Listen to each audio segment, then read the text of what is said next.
Hello, welcome to Anshika's Academy, and this is the series of Geography NCERT 6 class, and this is the chapter number 6, India, our country. India is one of the oldest civilizations with a kaleidoscopic variety and rich cultural heritage. India lies between the latitude 8 degree 4 minute and 37 degree 6 minute north and longitudes 68 degree 7 minute and 97 degree 25 minute east. The Tropic of Cancer passes right through the middle, cutting the country roughly into the two parts, North India and South India. According to 2001 census, India's population is 102 crore. It is the second most populous country in the world. India is the home of 16% of the world's total percent, 17.4. India is the home of 17.4% of world's total population. It means on an average, every sixth person in the world has an Indian. One of the world's ancient civilizations thrived in India. The Indus Valley civilization was discovered in 1922 to 23 at Mohenjo-daro in Pakistan and India. India is the birthplace of ancient religions. Today, it is the world's largest democracy in the world. Geologically, India represents a monumental assemblage of land pieces varying in age. India in the world. India covers an area of 32,87,263 square kilometers, extending from the snow-covered Himalayan heights to tropical rainforests of the south. As the seventh largest country in the world, India is well marked off from the rest of Asia by mountains and the sea. India is situated in the northern hemisphere. The Tropic of Cancer, 23 degree and 13 minutes north, passes right through the center. Area lying north of the Tropic of Cancer is called subtropical India, whereas area to the south of it known as tropical India. If we take a note of the longitudinal extents, India lies east of the prime meridian. Therefore, India is considered to be an eastern country because of its situation in the eastern hemisphere.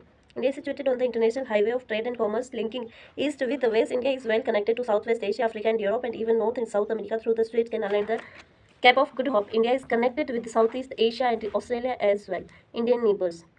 India is situated on the western fringe of Indian Ocean and lies midway between Southeast Asia and Southwest Himalayas. Southwest Asia. It is bounded on the north by Himalaya. China, Nepal and Bhutan are our neighbors in the north. Afghanistan and Pakistan are our neighbors in northwest. On our eastern side, Bangladesh and Myanmar are the two island neighbors across the sea. Lying in the south of the India are Sri Lanka and Maldives. Pakistan and the Gulf of Mannar lie between Sri Lanka and India. These are two narrow channels of saline water. Locational settings.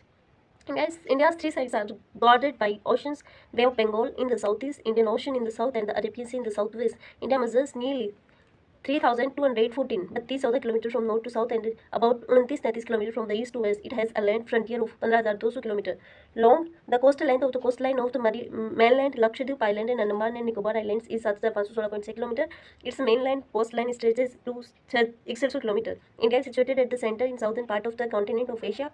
The mainland extends between latitude 8 degree 4 se 37 degree north and longitude 68 7 se 97 east. The southernmost part of this country, however, reaches as far as 6 degree 45 minute north and lies at the southern tip of Nicobar Island and is known as Indira Point. This huge span of our country is 29 degree.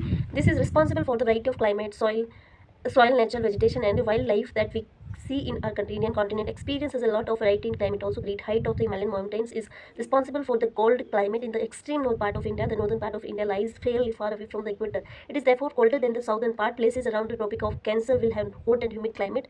Kanyakumari is the southernmost point of the Indian mainland. Due to the longitudinal differences, there is difference in local time from place to place. Between the extreme eastern to western points, time difference amounts of 2 hours.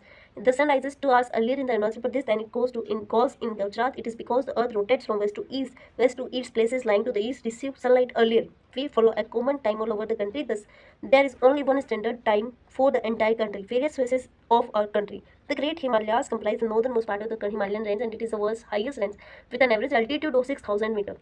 It includes the world's highest peak, Mount Everest, 8,848 metres in Nepal, Makalu 8,481 metres, Manaslu 8,156 metres, Annapurna 8,078 metres, and also the Indian peaks, Kanchenjunga 8,598 metres and Nanga Parvat 8,126 metres. There are three parallel ranges in the Himalayas: the Great Himalayas or Himatri, the Lesser Himalayas or Himachal, the Outer Himalaya or Shivalik. The average altitude of the Himatri is 6,000 meters. In the plateau of Ladakh that lies here, one experiences very cold and dry climate. It is also known as cold desert. South of the Himatri lies the Himachal range. It has two mountain ranges, Pir Panjal range and Dholadhar. Himachal range has a height varying between 3,700 to 4,500 meters above sea levels. The beautiful Kashmir, Kullu and Kangra valleys of India and Kathmandu Valley in Nepal, popular hill stations of Shimla, Mussoorie, Nainital and Darjeeling are also located in the Himachal ranges in the Himalayas. The Shivalik range is the southernmost range of Himalaya, which is also the lowest range of the Himalaya. It extends from Jammu and Kashmir to Arunachal Pradesh, the Indo-Gangetic Plain. The Indo-Gangetic Plains or North Indian Plains lies between Himalaya and the Deccan Plateau from West Bengal to Punjab, extending about 2,400 km long and 240 to 320 km broad. The plain has two great river valley systems and its tributaries and the Indus and its tributaries. These plains are mainly made of silt and mud deposits by the rivers for a long time. Such plains are called riverine plains. The Ganga and the Brahmaputra have created a delta near the mouth of the Sundarbans. It is the world's biggest delta due to the fertility of the region. It is the most densely populated region of our country.